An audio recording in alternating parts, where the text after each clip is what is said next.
our household is a Christ-centered household, and we're raising our kids, with those values. We think that that's very important. And I can tell you, in this day and age, you don't know what your kids are getting served up. It's really tough as a parent because there is an effort to indoctrinate young kids, and I think some very harmful ideologies and harmful ideas. And so it's great for us when our kids are coming back from preschool or kindergarten talking about David and Goliath and talking about some of these things, and we're like, thank you. The effort to indoctrinate young kids that Governor Ron DeSantis talks about is more about him and his desire that children should be indoctrinated into Christianity.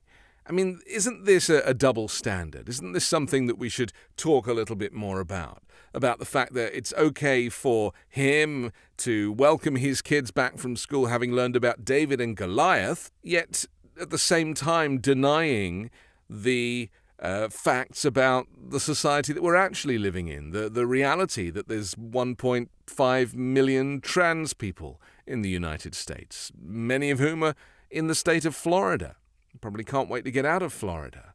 You see, you can't have it both ways. You can't claim that indoctrination is bad and that liberals are trying to indoctrinate children, and then in the next breath say that you want the Bible to be taught in school and that everybody should become a Christian. And, religious freedom is very much the backbone of America. And I would be very happy for my children to take on whichever religion they choose when they come of age. But while they're kids and while they're in school, I don't want them indoctrinated into a religion. I don't want to stop you doing it with your kids if that's what you choose, because you are their parent. But the idea that an institution like a school, an elementary school, would educate children in Bible studies, and that be an essential part of a child's education, brackets indoctrination, doesn't work for me as a parent. We are living in a country that is so mixed. It is so racially diverse. It's socially diverse. And there is so much to educate children about, to enable them to integrate fully with a modern society. And this is exactly what Ron DeSantis is referring to when he says, oh, you don't know what's out there and you don't know what our kids are being indoctrinated with. Well, yeah, reality, the modern society. That's what it is. It's not indoctrination, it's education. How can you prevent young people growing up as racists or bigots or having prejudice if you deny them the knowledge and the understanding from an early age of the fact that there are people out there who might not look like them, or people out there who might not think like them?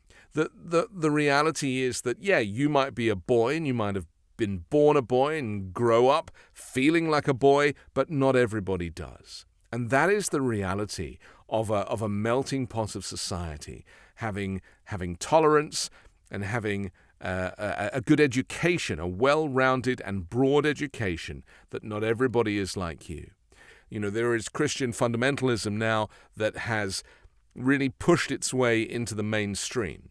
And we're seeing this in religious institutions, but we're seeing it being pushed by conservatives and by MAGA Republicans and by political pastors even, who are doing sermons that contain extremist political messaging.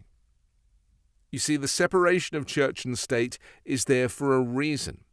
And unfortunately, governors like Ron DeSantis, and certainly representatives that we're seeing in the U.S. House and in the Senate, are very much of this religious fanatical position.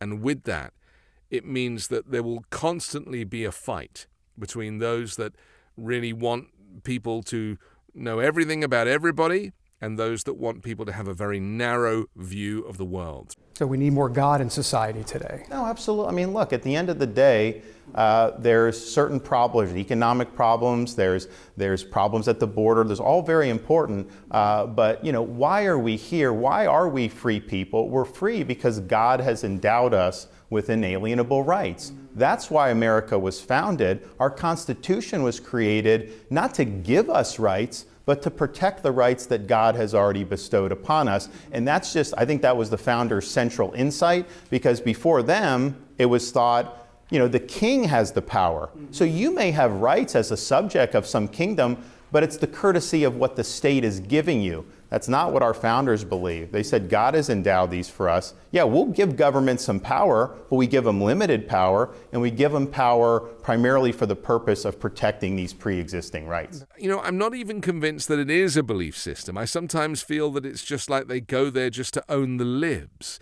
And that's the tragic part of it, because, so many Christian people write to me and say what Ron DeSantis is talking about, or what, Marjorie Taylor Greene is talking about, is not Christianity.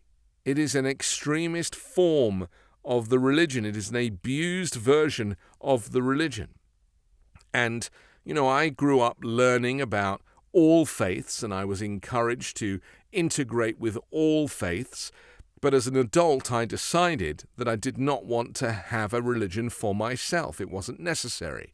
I believed enough in myself and in a mixed society, and I kind of couldn't make sense of the fact that, if the dinosaurs had been here 65 million years ago, then where does that put Jesus and the creation? It just didn't compute for me. But some people are very happy to kind of run with that, and I respect the fact that some people need a belief system with which to live their lives by. The point that I'm making is that religious freedom is you as an adult, not as a child, have the right to do whatever you want. You can practice whichever religion you want. Just don't push it on people that don't want it, and everybody else will just leave you alone. Your business is not their business. But this is not what Ron DeSantis is talking about. He's talking about bringing Christianity into schools. Where are we going as a country? And I think you need a foundation. And what are the values that are kind of your rock?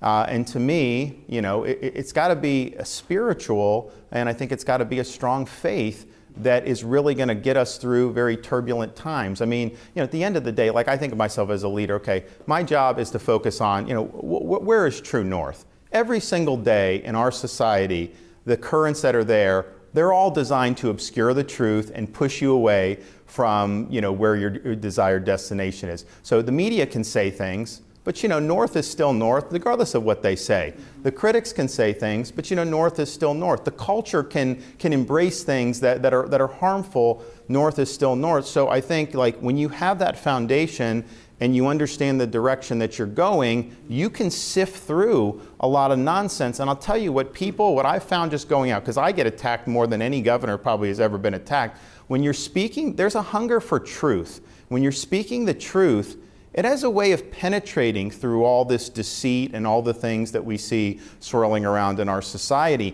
People gravitate to the truth, and I think the truth has got to be rooted in something that's higher than just us. And isn't this the point, that Governor DeSantis sees Christianity as the truth, as the North Star, the true north that he refers to, where everything can come back to that place, where no matter all of these kind of liberal or secular distractions, that Christianity should be everybody's true north.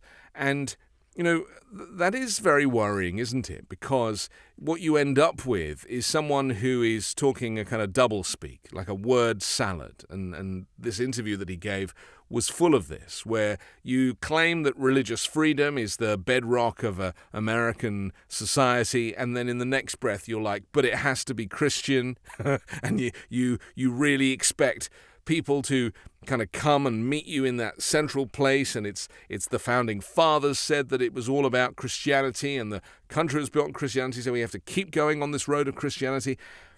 This is what I struggle with.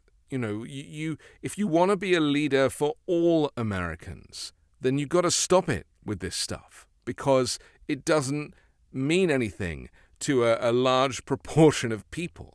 And, yes, the U.S. still has a significant evangelical Christian movement, but people are also living a secular lifestyle and also a progressive and liberal lifestyle. And you can't kind of write those people off because they do not subscribe to your fundamentalist version of reality.